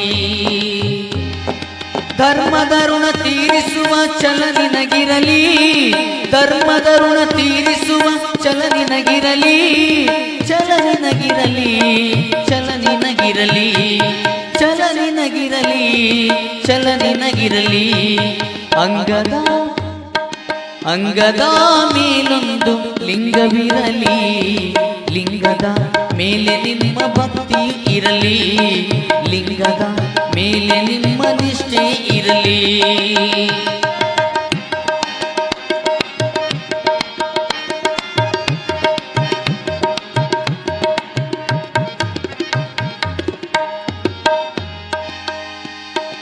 ಲಿಂಗವಂತ ನಿನ್ನ ದೃಷ್ಟಿ ನಿರ್ಮಲವಾಗಿರಬೇಕು, ಎರವರ ಹಣಕ್ಕೆ ನೀ ಹೆದರಬೇಕು. ಲಿಂಗವಂತ ನಿನ್ನ ದೃಷ್ಟಿ ನಿರ್ಮಲವಾಗಿರಬೇಕು, ಎರವರ ಹಣಕ್ಕೆ ನೀ ಹೆದರಬೇಕು. ಜನಕ್ಕಿಲ್ಲವಾದರೂ ನಿನ್ನ ಮನಗಂಜಿ ನಡಿಬೇಕು, ಜನಕಲ್ಲವಾದರೂ ನಿನ್ನ ಮನಕಂಜಿ ನಡಿಬೇಕು, ಮನಕಂಜಿ ನಡಿಬೇಕು, ಮನಕಂಜಿ ನಡಿಬೇಕು, ಮನಕಂಜಿ ನಡಿಬೇಕು, ಮನಕಂಜಿ ನಡಿಬೇಕು. ಅಂಗದ ಅಂಗದ ಮೇಲೊಂದು ಲಿಂಗವಿರಲಿ, ಲಿಂಗದ ಮೇಲೆ ನಿಮ್ಮ ಭಕ್ತಿ ಇರಲಿ, ಲಿಂಗದ ಮೇಲೆ ನಿಮ್ಮ ನಿಷ್ಠೆ ಇರಲಿ.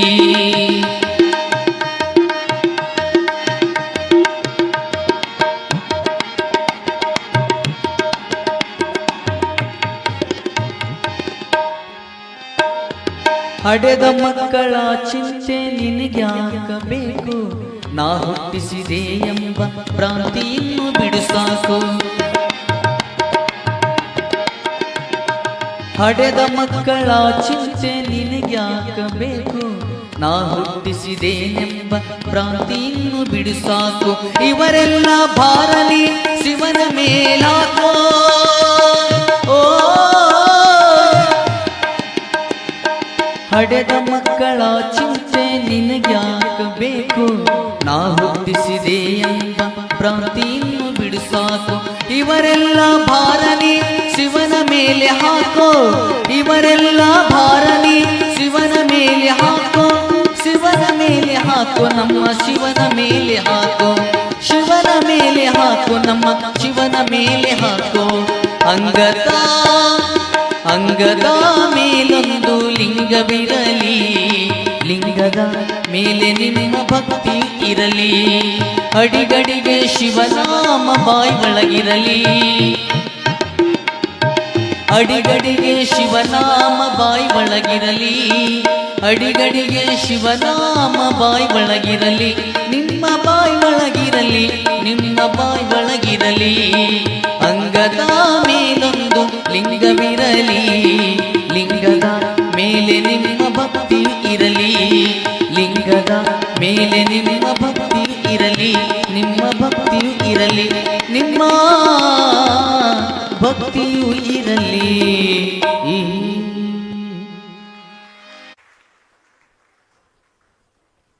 ಗೊಗ್ಗಯ್ಯನಿಗೆ ಅಲ್ಲಮ ಪ್ರಭುದೇವರು ಹೇಳಿದರು, ಈ ಶರೀರ ಅನ್ನುವಂಥದ್ದೇ ಒಂದು ದೊಡ್ಡ ತೋಟ, ಮನಸ್ಸೇ ಒಂದು ಗುದ್ದಲಿ. ಆ ಮನಸ್ಸನ್ನು ಏಕಾಗ್ರಗೊಳಿಸಿ ಅಗಿದು ಕಳೆದೆನಯ್ಯ ಭ್ರಾಂತಿಯ ಬೇರ. ಈಗಾಗಲೇ ಹೊಲದಲ್ಲಿ ಎಲ್ಲ ಮುಳ್ಳು ಕಂಟಿ ಅವು ಇವು ಬೆಳೆದಾವು, ಅವುಗಳನ್ನು ಈ ಮನಸ್ಸು ಅನ್ನುವಂಥ ಗುದ್ದಲಿಯಿಂದ ತೆಗೆದು ಹಾಕು. ಒಡೆದು ಸಂಸಾರದ ಹೆಂಟೆಯ, ಬೀಜ ಬಿತ್ತಬೇಕಂದ್ರೆ ಮೊದಲ ಹೆಂಟಿಯೆಲ್ಲ ಒಡಿಬೇಕಾಗ್ತದ, ಹಂಗ ಸಂಸಾರದ ಹೆಂಟೆಯನ್ನು ಒಡಿಪ ಅಂತ ಹೇಳಿದರು.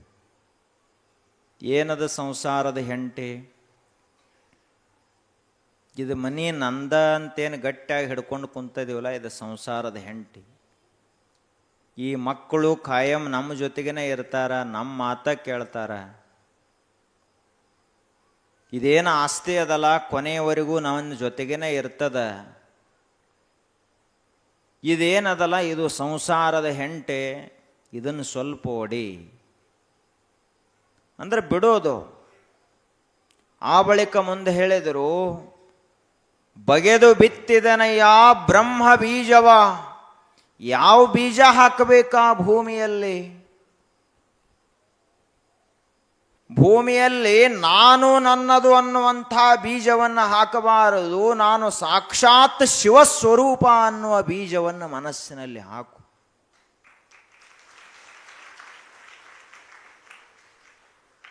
ನಿಜವಾಗಿಯೂ ನಾವು ಯಾರೂ ಕೂಡ ಮನುಷ್ಯರೂ ಅಲ್ಲ, ಈ ದೇಹವು ನಮ್ಮದಲ್ಲ. ನಿಜವಾಗಿ ಒಬ್ಬ ಮಹಾತ್ಮರು ಯಾವ ರೀತಿಯಾದ ಸ್ಥಿತಿಯನ್ನು ತಲುಪಿರ್ತಾರಲ್ಲ, ಅವಾಗ ಕಂಡುಕೊಂಡಂತಹ ಸತ್ಯ ಯಾವುದು ಅಂದರೆ ನಾವ್ಯಾರೂ ಕೂಡ ದೇಹಿಗಳಲ್ಲ, ನಾವೆಲ್ಲರೂ ಶಿವಸ್ವರೂಪರು. ಬಗಿದು ಬಿತ್ತಿದೆನಯ್ಯ ಬ್ರಹ್ಮ ಬೀಜವ, ಅಖಂಡ ಮಂಡಲವೆಂಬ ಬಾವಿ, ಪವನವೇ ರಾಟಾಳ, ಸುಷುಮ್ನ ನಾಳದಿಂದ ಉದಕವ ತಿದ್ದಿ. ನಾವು ಧ್ಯಾನ ದಿನಂಪ್ರತಿಯಾಗಿ ಧ್ಯಾನ ಮಾಡೋದು ಕಲಿಬೇಕು. ಬಹಳ ಮಂದಿ ಕಣ್ಣು ಮುಚ್ಕೊಂಡು ಕುಂತಿರ್ತಾರ, ಕೈಯಾಗ ಒಂದು ಜಪಮಾಲೆ ಹಿಡಿದಿರ್ತಾರ. ಅದು ಬರೀ ಕೈ ಅಷ್ಟೇ ತಿರುಗಿಸ್ತಿರ್ತದ, ಒಳಗೇನು ಬದಲಾವಣೆ ಇಲ್ಲ. ಕಣ್ಣು ಮುಚ್ಚಿ ಕೂತಿರ್ತಾನ, ಕಣ್ಣು ಮುಚ್ಚಿ ಕೂತ ಅಂದ್ರೆ ಸಾಕು, ಯಾರ್ಯಾರಿಗೆ ಬಡ್ಡಿ ಹಂಗೆ ರೊಕ್ಕ ಕೊಟ್ಟಿದ್ದು ಎಲ್ಲ ನೆನಪಾಗಿ ಬಿಡ್ತದೆ. ಕಣ್ಣು ಮುಚ್ಚಿ ಕೂತ ಅಂದ್ರೆ ಸಾಕು, ಒಂದು ವರ್ಷದ ಹಿಂದಾದ ಜಗಳೆಲ್ಲ ಸರಿಯಾಗಿ ನೆನಪಿಗೆ ಬಂತು. ಹಿಂಗಾದರೆ ಏನು ಉಪಯೋಗದ? ದಿನಂಪ್ರತಿ ಧ್ಯಾನ ಮಾಡಬೇಕು, ಪ್ರಾಣಾಯಾಮ ಸಾಧನೆಯನ್ನು ಮಾಡಬೇಕು. ಯಾವಾಗ ನಮ್ಮ ಮನಸ್ಸು, ನಮ್ಮ ಉಸಿರ ಅತ್ಯಂತ ಸೂಕ್ಷ್ಮವಾಗುತ್ತದಲ್ಲ, ಆವಾಗ ಮನಸ್ಸು ಶಾಂತ ಆಕೋತ ಹೋಗ್ತದ, ಆವಾಗ ಶಿವನಿಗೆ ನಾವು ಸಮೀಪ ಹೋಗ್ತೀವಿ. ಬಸವಗಳೈವರು ಹಸಗೆಡಿಸಿಹವೆಂದು ಇಷ್ಟೆಲ್ಲ ಸಾಧನ ಮಾಡಿದಾಗಲೂ ಕೂಡ ಮತ್ತೆ ಆ ದನ ಈ ದನ ಬಂದ ನಮ್ಮ ಮನಸ್ಸನ್ನು ಅಶಾಂತಗೊಳಿಸಬಾರದು ಅಂತ ತಿಳ್ಕೊಂಡು ಸಮತೆ ಸೈರಣೆ ಎಂಬ ಬೇಲಿಯನಿಕ್ಕಿ ಮನಸ್ಸ ಯಾವಾಗಲೂ ಶಾಂತಿ ಇರಬೇಕು, ತಾಳ್ಕೊಂಡಿರಬೇಕು, ತಿತಿಕ್ಷಾ ಇರಬೇಕು. ಹಂಗೆ ನಾವು ಇದ್ದೀವಿ ಅಂದ್ರೆ ಆವಾಗಲೂ ಈ ತೋಟದಲ್ಲಿ ಜಾಗರವಿರ್ದು ಸಸಿಯರ್ಸಲು ಇದೇನು ಕಾಣ ಗುಹೇಶ್ವರ. ಹೆಂಗೆ ಹೊಲದಾಗ ಬೆಳೆ ಬಂದ ಬಳಿಕ ಎಲ್ಲ ಕಂಟಿ ಮೊದಲ ಬೇಲಿ ಬಂದೋಬಸ್ತ್ ಮಾಡ್ತೀವಿ, ಹಂಗ ಈ ಮನಸ್ಸಿನಲ್ಲಿ ಕಾಮಕ್ರೋಧಾದಿಗಳನ್ನುವಂಥ ದನ ಬರಲಾರದಂಗ ನಾವು ಈ ಬ್ರಹ್ಮ ಬೀಜವನ್ನು, ಬ್ರಹ್ಮದ ಬೆಳೆಯನ್ನು, ಶಿವ ಬೆಳೆಯನ್ನು ರಕ್ಷಿಸಬೇಕಾಗುತ್ತದೆ. ಅಲ್ಲಮ ಪ್ರಭುದೇವರು ಇಷ್ಟು ಗೊಗ್ಗಯ್ಯನಿಗೆ ಹೇಳಿದರು. ಆನಂತರ ಹಾಗೇ ಮುಂದುವರೆದು ಹೋಗ್ತಾ ಇದ್ರು. ಹೋಗುವಾಗ ದಾರಿಯಲ್ಲಿ ಒಂದು ಗುಡಿ ಕಂಡಿತ್ತು, ಹಾಳು ಗುಡಿ, ದೇಗುಲ. ಆ ದೇಗುಲದ ಒಳಹೊಕ್ಕು ಬಹಳ ಹಾಳಾದಂತಹ ಗುಡಿ. ಆ ದೇಗುಲದ ಒಳಹೊಕ್ಕು ನೋಡಿದ್ರ ಅಲ್ಲಿ ಒಬ್ಬ ಶಿವಯೋಗಿ ಕುಂತಾನ. ಅವನಿಗೆ ಈ ಶರೀರದ ಮ್ಯಾಲ ಪರಿವೇ ಇಲ್ಲ, ಜಗತ್ತದ ಅಂತಲೇ ಗೊತ್ತಿಲ್ಲ. ನಾಸಾಗ್ರ ದೃಷ್ಟಿಯನ್ನಿಟ್ಟುಕೊಂಡು ಅನಿಮಿಷ ದೃಷ್ಟಿ, ಅವನು ತನ್ನ ಮೂಗಿನ ತುದಿಯನ್ನೇ ನೋಡ್ತಾ ಅದರೊಳಗೆ ಮುಳುಗಿ ಹೋಗಿಬಿಟ್ಟಾನ ಆ ಯೋಗಿ. ಎಂದು ಊಟ ಮಾಡ್ಯಾನೋ ಗೊತ್ತಿಲ್ಲ, ಎಂದು ಎದ್ದಾನೋ ಗೊತ್ತಿಲ್ಲ. ಪೂರ್ಣ ಒಂದು ಪದ್ಮಾಸನವನ್ನು ಹಾಕಿ ಕುಳಿತವ, ಎದ್ದೇ ಇಲ್ಲ. ಎಂತಹ ಸ್ಥಿತಿ! ಆವಾಗ ಅಲ್ಲಮ ಪ್ರಭುದೇವರು ಅವನನ್ನು ಏನು ನೋಡಿದರು, ಅವರಿಗನಿಸ್ತು, ಇಂತಹ ಮಹಾಶಿವಯೋಗಿಯೇ ನನ್ನ ಗುರು ಅಂತ ತಿಳ್ಕೊಂಡು ಅವರಿಗೆ ಸಾಷ್ಟಾಂಗ ನಮಸ್ಕಾರ ಹಾಕಿದರು ಅಲ್ಲಮ ಪ್ರಭುದೇವರು. ಅವರ ಹೆಸರು ಅನಿಮಿಷಯ್ಯ ಅಂಥೇಳಿ. ಈ ಸಾಧನ ಮಾಡಿ ನೋಡಿದರೆ ಗೊತ್ತಾಗ್ತದ, ಯಾವ ಮನುಷ್ಯ ಲಿಂಗವನ್ನು ತದೇಕ ಚಿತ್ತದಿಂದ ನೋಡ್ತಾನ ಅವನಿಗೂ ಕೂಡ ಲಿಂಗವನ್ನು ಬಿಟ್ಟು ಬೇರೆ ಏನೂ ಕಾಣುವುದಿಲ್ಲ. ಅದೇ ರೀತಿಯಾಗಿ ಯೋಗಿಗಳಾದಂಥವರು ಮೂಗಿನ ತುದಿಯ ಮೇಲೆ ದೃಷ್ಟಿಯನ್ನಿಟ್ರು ಅಂದ್ರೆ ಹೊರಗೆ ಜಗತ್ತು ಕಾಣಂಗಿಲ್ಲ, ಈ ಕಡೆ ನಮ್ಮ ಶರೀರನೂ ಕಾಣಂಗಿಲ್ಲ, ಅಷ್ಟು ಮನಸ್ಸು ಏಕಾಗ್ರವಾಗ್ತದ. ಅಂತಹ ಅನಿಮಿಷ ಯೋಗಿ ಸಾಧನೆಯನ್ನು ಮಾಡ್ತಾ ಇದ್ದ, ತನ್ನೊಳಗೆ ತಾನು ಮುಳುಗಿ ಹೋಗಿದ್ದ. ಅಲ್ಲಮ ಪ್ರಭುದೇವರು ನಮಸ್ಕಾರ ಮಾಡಿದರು. ಆವಾಗ ಅನಿಮಿಷ ಯೋಗಿ ಸ್ವಲ್ಪ ಕಣ್ಣು ತೆರೆದು ನೋಡಿದ. ತಾನು ಯಾವ ಶಿಷ್ಯನಿಗಾಗಿ ಇಷ್ಟು ವರ್ಷಗಳ ಕಾಲ ಕಾಯ್ತಾ ಇದ್ದೇನೋ ಆ ಶಿಷ್ಯ ಬಂದ ಅಂತ ಅವ್ರಿಗೆ ಗೊತ್ತಾಯಿತು. ತಮ್ಮಲ್ಲಿರುವಂಥ ತಪಸ್ಸಿನ ಶಕ್ತಿಯನ್ನ, ಶಿವಯೋಗ ಸಾಧನೆಯ ಜ್ಞಾನವನ್ನ ಧಾರೆ ಎರೆದು ಅಲ್ಲಮ ಪ್ರಭುದೇವರಿಗೆ ಕೊಟ್ಟರು. ಆ ಅಲ್ಲಮ ಪ್ರಭುದೇವರು ಕೂಡ ಅಷ್ಟೇ ಏಕಾಗ್ರ ಮನಸ್ಸಿನಿಂದ ಆ ವಿದ್ಯೆಯನ್ನು ಗ್ರಹಣ ಮಾಡಿದರು. ಆವಾಗ ಅವರು ಗುಹೇಶ್ವರ ಅಂತ ತಮ್ಮ ಅಂಕಿತ ನಾಮವನ್ನು ಮಾಡಿಕೊಂಡ್ರು.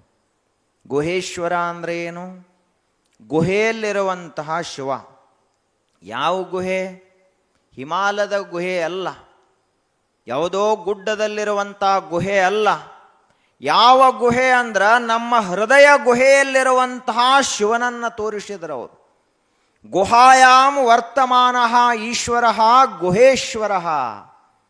ಆಗ ತಮ್ಮೊಳಗಿರುವಂತಹ ಶಿವನನ್ನು ಕಂಡುಕೊಂಡ್ರು ಅಲ್ಲಮ ಪ್ರಭುದೇವರು. ಯಾಕೆ? ಅದರಲ್ಲೇ ಮುಳುಗಿದ್ರು ಅಂತ ಅವರಿಗೆ ಅದು ಗೊತ್ತಾಯಿತು.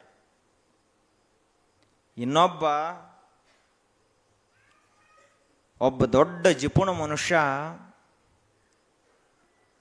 ದಿನಂಪ್ರತಿಯಾಗಿ ರೊಕ್ಕ ಸಂಗ್ರಹ ಮಾಡುವುದೇ ಅವನ ಕೆಲಸ. ಈ ಜಿಪುಣರಿಗೊಂದು ದೊಡ್ಡ ಸಮಸ್ಯೆ ಏನು ಅಂದ್ರೆ ಬಳಸಂಗಿಲ್ಲ ಅವರು. ಯಾವುದೇ ನೋಟ್ ಬರಲಿ ಸುಳ್ಳಿ ಸುತ್ತಿ ಇಟ್ಟು ಬಿಡ್ತಾರೆ ತಿಜೋರಿಯಲ್ಲಿ. ಬಳಸಂಗಿಲ್ಲ, ಮಕ್ಕಳಿಗೆ ಕೊಡಂಗಿಲ್ಲ, ಮೊಮ್ಮಕ್ಕಳಿಗೆ ಒಂದು ಚಾಕ್ಲೇಟ್ ಕೊಡ್ಸಂಗಿಲ್ಲ, ಮಕ್ಕಳಿಗೆ ಏನಾರೇ ಬೇಕಂದ್ರೆ ಅವ್ರಿಗೆ ಕೊಡ್ಸಂಗಿಲ್ಲ. ನೋಡು ಇದೇ ವರ್ಷ ಜಾತ್ರೆಯಾಗ ಹೊಸ ಅರಿವಿ ತಗೋಬೇಕತ್ತೆಲ್ಲದ, ಮುಂದಿನ ವರ್ಷ ಜಾತ್ರೆಗೆ ಕೊಡಿಸೋನು, ಮುಂದಿನ ವರ್ಷ ಬಂತಪ್ಪ, ಅದು ಹೋದ ವರ್ಷದ ದಿನ ಸರಿಯಾಗಿ ಹರಿದಿಲ್ಲ, ಅದು ಪೂರ್ಣ ಹರಿಲಿ ಅವಾಗ ತಗೊಳ್ನು ಅಂತ. ಇದು ಹಿಂಗ ಹೋಗೋದು ಜಿಪುಣರ ಜೀವನ. ಬಳಸುವುದಕ್ಕಾಗಿರೋದಿಲ್ಲ, ಅವರು ಬರೇ ಉಳಿಸ್ಕೋತ ಹೋಗೋರು, ಬರೇ ಗಂಟು ಮಾಡ್ಕೋತ ಹೋಗೋರು. ಇಂಥ ಒಬ್ಬ ಜಿಪುಣಿದ್ದ. ಆ ಜಿಪುಣ ಯಾರಿಗೂ ಗೊತ್ತಾಗಲಾರದಂಗ ಹೊಲದಾಗ ಒಂದು ಮಾವಿನ ಗಿಡ ಇತ್ತು. ಆ ಗಿಡದ ಕೆಳಗ ಒಂದು 4 ಫೂಟ್ ತೆಗೆದಿದ್ದ. ತೆಗೆದು ಅದರೊಳಗ ಒಂದು ಚಲೋ ಪೆಟ್ಟಿಗೆ ಮಾಡಿಸಿದ್ದ. ಆ ಪೆಟ್ಟಿಗೆ ಓದ ಆ ಗಿಡದ ಕೆಳಗೆ ಹುಗಿದಿಟ್ಟಿದ್ದ. ಪೆಟ್ಟಿಗೆ ಒಳಗೆ ಏನಿತ್ತು ಅಂದ್ರೆ ಬಂಗಾರದ ನಾಣ್ಯಗಳನ್ನು ಅದರಲ್ಲಿ ಮುಚ್ಚಿಟ್ಟಿದ್ದ. ಆ ಬಳಿಕ ಅವ ಸೋಮವಾರಕ್ಕೆ ಹೆಂಗೆ ನೀವು ದಿನಂಪ್ರತಿ ಸೋಮವಾರ ಬಂತು ಅಂದ್ರೆ ಶಿವನ ಗುಡಿಗೆ ಹೊಕ್ಕಿರಿ, ಹಂಗವ ವರ್ಷ ತುಂಬ ವಾರಕ್ಕೊಮ್ಮೆ ಹೋಗವ, ಯಾರಿಗೂ ಭೇಟಿ ಹಾಕಿರ್ಲಿಲ್ಲ, ಯಾರಿಗೂ ಇಂಥಲ್ಲಿ ಹೊಂಟಾನೆ ಅಂತ ಹೇಳ್ತಿರ್ಲಿಲ್ಲ. ಸೂರ್ಯ ಏಳೋದ್ರೊಳಗಾಗ್ಯಾರೆ ಹೋಗ್ತಿದ್ದ, ತಡ ಆಯಿತು ಅಂದ್ರೆ ಸೂರ್ಯ ಮುಳುಗಿದ ಮೇಲೆ ಹೊಕ್ಕಿದ್ದ, ಗೊತ್ತಾಗಬಾರ್ದಲ್ಲ. ಹೋಗಿ ಅದನ್ನೆಲ್ಲ ಪೆಟ್ಟಿಗೆ ತೆಗ್ಯಾವ, ಪೆಟ್ಟಿಗೆ ನೋಡಾವ, ನೋಡಿ ಮಾಡಿ ಗಂಟೆ ಬರೋಬ್ಬರಿ ಅದ ಅಂಥೇಳಿ ಮನಸ್ಸಿಗೆ ತೃಪ್ತಿ ಆಕಿತ್ತು, ಮತ್ತೆ ಹೊಳ್ಳಿ ಮನೆಗೆ ಬರ್ತಿದ್ದ. ಇದು ಹಿಂಗ ನಡೀತು, ನಿರಂತರವಾಗಿ ನಡೀತು. ವಯಸ್ಸ 80 ಆಯಿತು. ಆದ ಬಳಿಕ ಇನ್ನೇನು ನನಗೆ ಹೊಳ್ಳಿ ಬರ್ಲಾಕಾಗೋದಿಲ್ಲ ಅಂತ ತಿಳ್ಕೊಂಡು ಕೊನೆ ಸಾರಿ ಆ ಹೊಲದಲ್ಲಿರುವಂಥ ಪೆಟ್ಟಿಗೆ ನೋಡಿ ಬರೋನು ಅಂತ ಬಂದ ಅಜ್ಜ. ಇನ್ನಿವಾಗ ವಯಸ್ಸ ಭಾಳ ಆಗ್ಯದ, ಎಲ್ಲರೆ ಬಿದ್ದಿಗಿದ್ದಾನ ಮುದುಕ ಅಂತ ತಿಳ್ಕೊಂಡು ಒಬ್ಬ ಸೇವಕ ಬಂದ ಕೂಡಲೇ ಅಜ್ಜಾಗ ಚಿಂತೆ ಆಯ್ತು. ಇಷ್ಟು ವರ್ಷ ಹೇಳಿಲ್ಲ, ಇನ್ನಂಗೆ ಹೇಳೋದು, ನೀ ಇಲ್ಲೇ ನಿಂದಿರ್ತಮ್ಮ, ಈ ಹೊಲದ ಕಡೆ ಮುಖ ಮಾಡಿ ನಿಂದ್ರಬೇಡ, ಆ ಕಡೆ ತಿರುಗಿ ನಿಂದ್ರ ಅಂದವ. ಆ ಕಡೆ ತಿರುಗಿಸಿ ನಿಲ್ಲಿಸಿದ. ಇವ ಒಳಗೆ ಬಂದ, ಮಾವಿನ ಗಿಡದ ಕೆಳಗೆ ಅದನ್ನು ಹುಗಿದಿದ್ದ, ಪೆಟ್ಟಿಗೆ ನೋಡಿದ, ಆರಾಮಾತು. ಭಾಳ ಒಂದು 10 ವರ್ಷಗಟ್ಟಲೆ ಆ ಪೆಟ್ಟಿಗೆ ತೆಗೆದಿದ್ದಿಲ್ಲ, ಅವ ಹಂಗೆ ಇಟ್ಟಿದ್ದ. ಅವತ್ತಿನ್ನೇನು ಕೊನೆಯ ದರ್ಶನ ಅಂದಂಗೆ ಪೆಟ್ಟಿಗೆಯನ್ನು ಹಿಂಗೆ ತೆಗೆದು ನೋಡಿದ, ಎದಿ ಜೋರ್ಲೆ ಬಡಿಲಕ್ಕೆ ಚಾಲು ಆತು. ಯಾಕಂದ್ರೆ ಆ ಪೆಟ್ಟಿಗೆಯಲ್ಲಿ ಬಂಗಾರದ ನಾಣ್ಯಗಳಿರಲಿಲ್ಲ, 10 ಕಲ್ಲು ಇಟ್ಟಿದ್ದ ಅವ, ಗುಂಡು ಗುಂಡು ಕಲ್ಲ. ಅವಾಗ ಮುದುಕನಿಗೆ ಚಿಂತೆ ಚಾಲು ಆತು. ಅಷ್ಟನ್ನೋದ್ರೊಳಗೆ ಅಲ್ಲೇನು ತಿರುಗಿ ನಿಂದ್ರಿಸಿ ಬಂದಿದ್ಲ ಆಳ ಮನುಷ್ಯಾಗ, ಅವನು ಅಲ್ಲೇ ಬಂದಿದ್ದ. ಅವ ಆಳ ಮನುಷ್ಯ ಏನು ಹುಡುಕಾಡ್ಲತ್ತೀರಿ ಅಂತ ಕೇಳಿದ. ಏನಿಲ್ಲ, ಇದರೊಳಗೆ ನನ್ನ ಇಡೀ ಜೀವನದ ಗಂಟೆಲ್ಲ ಈ ಪೆಟ್ಟಿಗೆ ಒಳಗೆ ಇಟ್ಟಿದ್ನಿ, ಅದೆಲ್ಲ ಗಂಟು ಮಾಯವಾಗ್ಯದ, ನೆಲ ನುಂಗ್ಯದೆ ತಾವ ಅಂದ. ನೆಲ ನುಂಗಿಲ್ಲ, ನೀ ಏನು 30 ವರ್ಷ ಹಿಂದೆ ಇಟ್ಟಿದ್ದೆಲ್ಲ, ಅವಾಗಲೇ ನಿಂದ ಗಂಟು ಗ್ವಾಳೆ ಆಗೈತತ್ ನನಗೆ ಗೊತ್ತಾತು. ನೀ ಪ್ರತಿ ಸ್ವಾಮಾರು ಹೊಕ್ಕಿ ಅಂದ ಬಳಿಕ ಏನೋ ಒಂದು ಗದ್ದಲ ಮಾಡ್ತಿ ಅಂತ ನನಗೆ ಗೊತ್ತಿತ್ತು. ಅದಕ್ಕೆ ಅವಾಗ ಎಲ್ಲ ಬಂಗಾರದ ನಾಣ್ಯ ತಗೊಂಡು ಅದರಾಗ ಕಲ್ಲು ಇಟ್ಟವ ನಾನ ಅಂತ ಹೇಳಿದವ.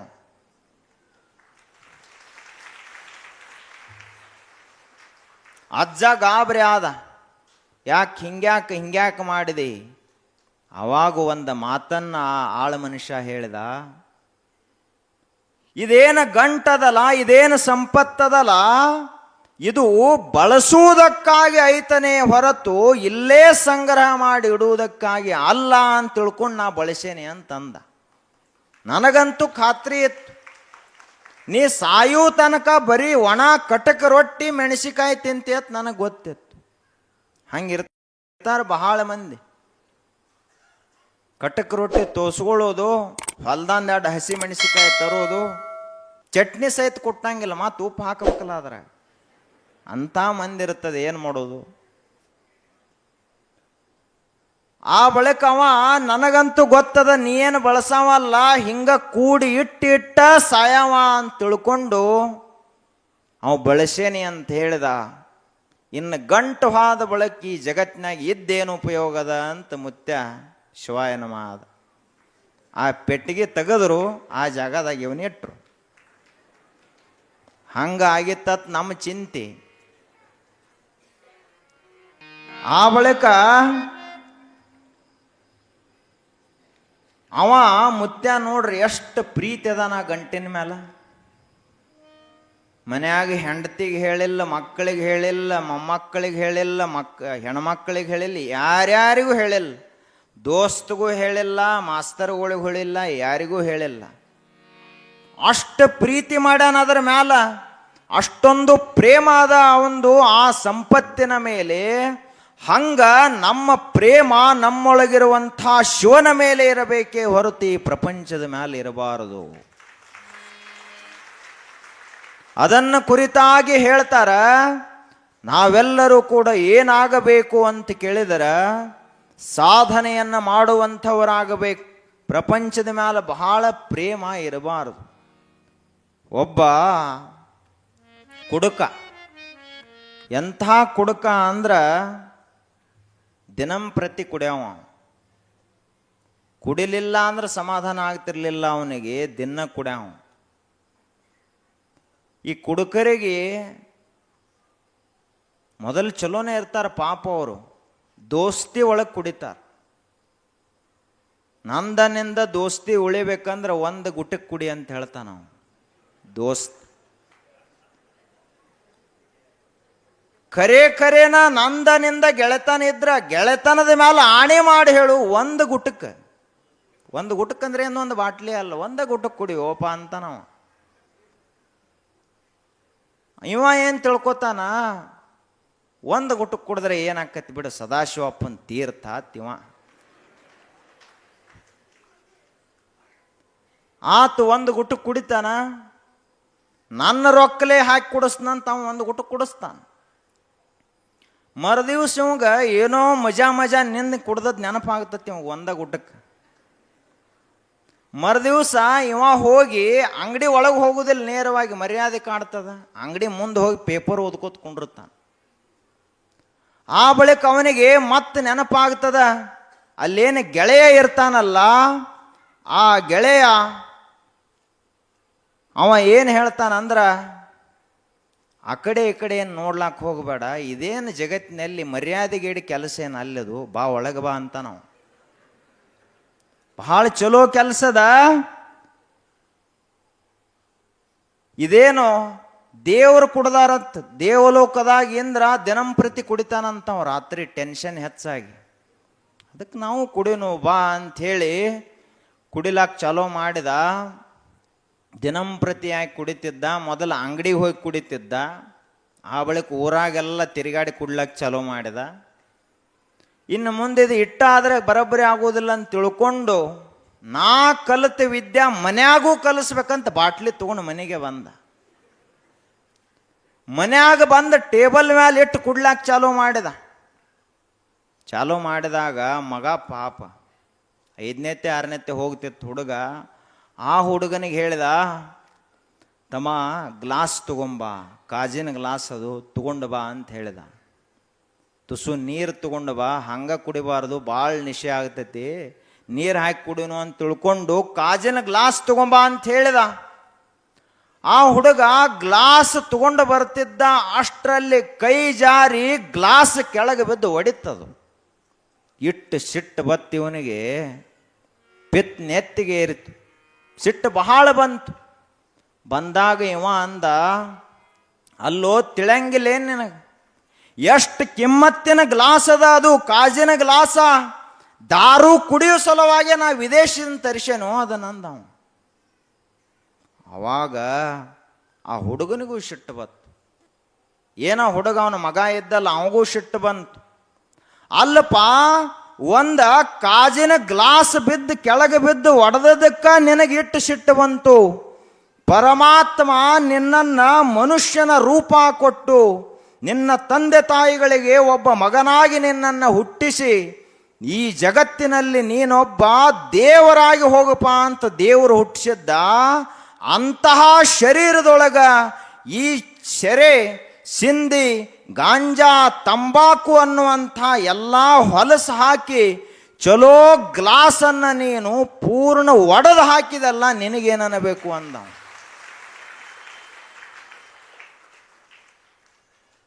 ಕಪಾಳಿಗೆ ಹೊಡೆದಂಗೆ ಆತಿವ್ ಅಪ್ಪಗೆ. ಮಗ ಬೇದ್ಲ, ಸಣ್ಣ ಹುಡುಗ. ಅವಾಗ ಅವ ಹುಡುಗಂದ, ಅಪ್ಪಂದ, ನೋಡಪ್ಪ, ಇವತ್ತಿನಿಂದ ಇಲ್ಲಿ ತಕ್ಕ ಏನು ಎಷ್ಟು ಒಡೆದೈತಿ, ಇನ್ನು ಎಷ್ಟು ಉಳ್ದೈತಿ, ನಿನ್ನ ಮ್ಯಾಲ ಪ್ರಮಾಣ ಮಾಡಿ ಹೇಳ್ತೀನಿ, ನಾನು ಇನ್ನು ಮುಂದೆ ಜೀವನದಾಗ ಎಂದೂ ಕುಡಿಯುವುದೇ ಇಲ್ಲ ಅಂತ ಬಾಟ್ಲಿ ಹೊರಗೆ ಹೋಗದ.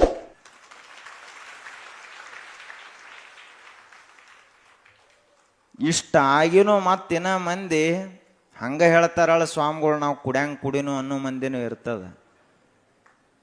ಅದಕ್ಕೆ ಹಂಗೇನು ಆಗಬಾರದು.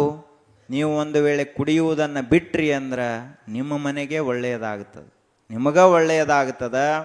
ಇದು ಬರೇ ಒಂದು ಚಟ ಬಿಡುವುದು ಅಷ್ಟೇ ಅಲ್ಲ. ಇಂದ ಬಾಟ್ಲಿ ಬಿಟ್ರಿ, ಸಿಗರೇಟ್ ಬಿಟ್ರಿ, ತಂಬಾಕನ್ನು ಬಿಟ್ರಿ ಅಂದ್ರೆ ನಾವು ಆದಷ್ಟು ಸಮೀಪ ಅಧ್ಯಾತ್ಮಕ್ಕೆ ಬರ್ಲಾಕ ಪ್ರಾರಂಭ ಆಗ್ತೀವಿ. ಯಾಕಂದ್ರೆ ಬಸವಣ್ಣವ್ರು ನಮಗೆ ಕುಡಿ ಅಂತ ಹೇಳಿಲ್ಲ, ಚಟ ಮಾಡಂತ ಹೇಳಿಲ್ಲ. ಗುರು ಬಸವ ಶಿವಯೋಗಿಗಳು ನಮಗೆ ಎಂದಿಗೂ ಚಟ ಮಾಡಂತೆಂದೂ ಹೇಳಿಲ್ಲ. ಒಂದು ವೇಳೆ ಅವರ ಹೇಳಿದ್ರು ಅಂದ್ರೆ ನಾವು ಮಾಡಬೇಕಾಗಿತ್ತು. ಅವ್ರು ಇದನ್ನು ಯಾವುದೂ ಮಾಡಬೇಡ್ರಿಪ್ಪ ಅಂತ ಹೇಳ್ಯಾರ ಅಂದ ಬಳಿಕ ನಾವು ಇದನ್ನು ಯಾವುದೂ ಮಾಡುವುದು ಬೇಡ. ಅಲ್ಲಮ ಪ್ರಭುದೇವರು ಯಾವ ರೀತಿಯಾಗಿ ಶಿವಾನುಭಾವಿಗಳಾಗಿ ತಮ್ಮೊಳಗಿರುವ ಗುಹೆ